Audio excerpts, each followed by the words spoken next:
I thought it was a tale of two halves a little bit. We had some big time difficulty guarding them in the first half, and we sort of, the guys made an adjustment and did a really good job of making things a little bit harder in the second half. The last 4 minutes took about 15 years, I think. So we're glad to finally get out of there, but we're happy with the win. Coach, can you talk a little bit more about kind of the change of pace between the first and the second half? It felt like Richmond was kind of slowing the game down in the first half, making a more half-court focused game in the second half, especially for stretches where you were really kind of speeding them up and turning them over. Yeah, I mean, I think they did a good job of controlling that, and we were trying to counter it at all times, and a little bit of a game of chess.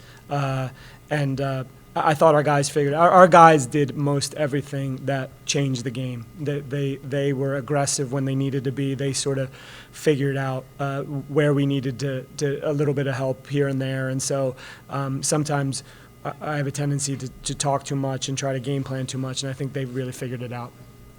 Can you talk a little bit about the offensive balance tonight? You know, I believe that's 6 guys in double figures. Gabe had 9 as well, but everybody really contributing from the offensive standpoint. Right. Yeah. I mean, I think that we practice in a way where that's expected of you, and I think a lot of our guys will hear me scream and shoot it when they get an open look, and they work on it, so they deserve to shoot it. And so Matteus did a great job of picking his spots, being really smart about what shots he wanted to take, and that was on down the line, and so it was good to see. And on that point, Matteus both scoring and facilitating, 6 assists to just 2 turnovers.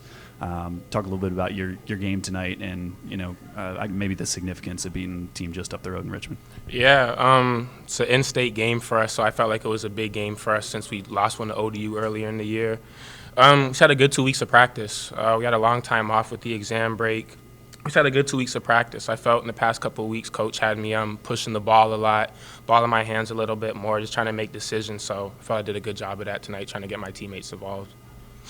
And then just wanted to touch on Caleb as well, especially shooting the ball in the first half, really kind of keeping you guys afloat offensively. What does it mean to you as to see guys like that hit shots and kind of keep the confidence up? It's amazing. The way our offenses play, we have a lot of it's through the bigs at the top of the key, and he had I think he had 3 or 4 threes from the top of the key tonight. So just knowing that if I push the ball, he's going to be behind me, and I'm confident he's going to knock down the shot. So it was real big to have Caleb back. We missed him out there. Brian, John O'Connor from the Richmond paper. Good to see you. Good to see you. How much did you try to bully their guards? You have smaller guards. Look like you tried to take them inside a lot. Yeah, I think Tay and Chase did a good job of picking their moments, and we've had a lot of time to sort of drill down on some things, and he has size and so does Chase, and sometimes they need a little help down there, and we if we go fast enough, I think it's hard for them to recognize that they're going to need a little help, and these guys did a great job of keeping the pace so that we could disguise it for a little bit, and it worked to our advantage for especially a few minutes in the second half there. How about summarizing what you've seen so far through 10 or 11 games, however many you've played, what you're selling is being bought, that sort of thing?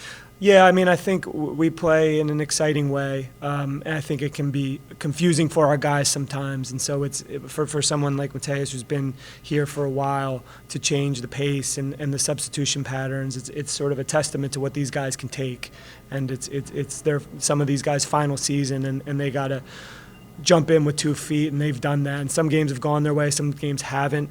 I think we've been in virtually every game. And so we've won the ones at home. They're harder on the road, and we're hoping over the next couple weeks we learn to be resilient in those moments where we've lost a few on the road. Mr. Case, could you speak to that subject, just getting used to a new coach, a new style that's very different from what you were playing? Yeah, I mean, it's definitely a new style, but it's a fun style of basketball. I mean, any kid, I think, would want to play this type of style, shoot the ball, run up and down. And he gives us confidence. He's always yelling at me to shoot the ball, even though I don't shoot it sometimes. But it's just a free-flowing type of game. So I like it a lot. I think the team likes it a lot, and we're just having fun out there. Like he said, we're in most of the games we play, but we have to find a way to finish them out. So I love the style of play.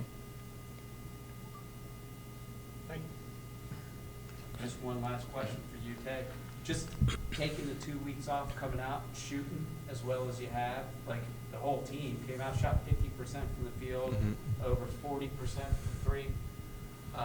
Just talk about how you guys were able to stay sharp with that one. Yeah, I mean, we were just in the gym the whole time. Obviously, we had exams going on, but we weren't missing days in the gym. I think it's contagious with this team. Everyone likes to be in the gym. We're telling guys to come in before games, you know, in the morning before practice, everything. So I think it's just kind of the culture we're building at the school right now. Everyone likes to be in the gym and get shots up, so the work translates for us.